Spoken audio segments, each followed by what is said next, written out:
السلام علیکم، میرے چینل پر آپ کو خوش آمدید کہتے ہیں۔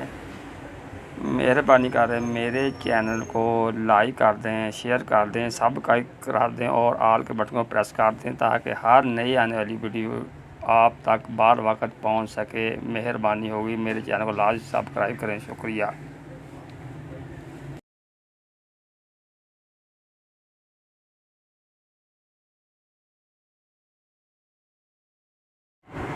بسم اللہ الرحمن الرحیم۔ شکر کرنے والی ماں کا واقعہ۔ ایک عورت طواف کر رہی تھی اور طواف کے دوران کہتی تھی، اللہ میں سال میں بھی آپ سے راضی ہوں، اللہ میں سال میں بھی آپ سے راضی ہوں۔ ایک آدمی نے یہ سنا تو بڑا حیران ہوا۔ اس نے اس سے پوچھا کہ تم کیوں کہتی ہے کہ میں اس حال میں بھی آپ سے راضی ہوں، اس حال میں بھی آپ سے راضی ہوں؟ اس نے کہا، میں طواف ختم کر لوں گی تو تمہیں اپنا واقعہ سناؤں گی۔ چنانچہ اس عورت نے اپنا واقعہ سنایا کہ میرے 3 بچے تھے، مگر کے اندر ایک دن تنور پہ روٹیاں پکا رہی تھی تو میرے 2 بڑے بچے جو تھے وہ گھر میں کھیل رہے تھے۔ کمرے میں اچانک مجھے شور کی آواز آئی تو کہتی ہے کہ میں نے جب شور سنا تو میں وہی سب کچھ چھوڑ کے کمرے کی طرف بھاگی۔ جب کمرے میں گئی تو میں نے ایک عجیب تماشا دیکھا کہ اس سے 1-2 دن پہلے میرے خاوند نے گھر میں بکری کو ذبح کیا تھا اور جس چھری سے بکری کو ذبح کیا تھا وہ اس نے کمرے میں ہی رکھی تھی۔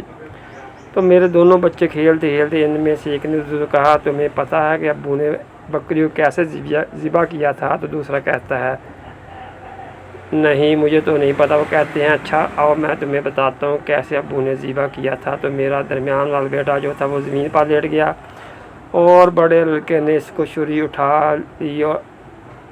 اب وہ چھوٹا بچہ تھا، اس کو پتہ نہیں تھا کہ چھری کتنی تیز ہے۔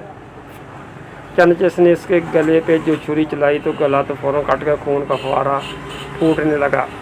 اب جو خون نکلا تو شور ہوا اور میں بھاگی ہوئی آئی تو میں نے دیکھا کہ میرا بچہ خون میں لت پت پڑا تھا اور اس کی جان نکل چکی تھی۔ اب میں نے سوچا کہ میرا بڑا بیٹا کہاں ہے جس نے یہ حرکت کی تھی؟ وہ ڈر کے بھاگ گیا تھا اور کہیں چھپ گیا تھا۔ کہنے لگی، میں نے اسے دوسرے کمروں میں دیکھا تو کہیں نظر نہیں آیا۔ جب صحن میں آئی تو وہاں میں نے تنور کے لیے کچھ لکڑیاں رکھی ہوئی تھیں، وہ ان لکڑیوں کے پیچھے جا کے چھپا تھا۔ کہنے لگی، میں نے پیچھے سے اس کو جا کے جب دیکھا تو اس نے مجھے کوئی جواب نہیں دیا۔ جب میں قریب گئی تو مجھے پتہ چلا کہ اس جگہ کے اوپر ایک سانپ بیٹھا ہوا تھا۔ یہ بچہ چھپنے کے لیے جب لکڑیوں کے پیچھے گیا، سانپ نے اس کو ڈسا اور یہ بھی وہاں مرا پڑا تھا۔ کہتی ہے، میں اس کی لاش اٹھا کے لائی، ایک بچے کو ایک چارپائی پہ لٹایا اور دوسرے بچے کو دوسری چارپائی پہ لٹایا، اور پھر اس کے بعد میں نے فیل کیا کہ میرا تیسرا چھوٹا بیٹا جو کرالنگ کرتا تھا، رینگتا تھا، وہ کہاں ہے؟ وہ نظر نہیں آ رہا تھا۔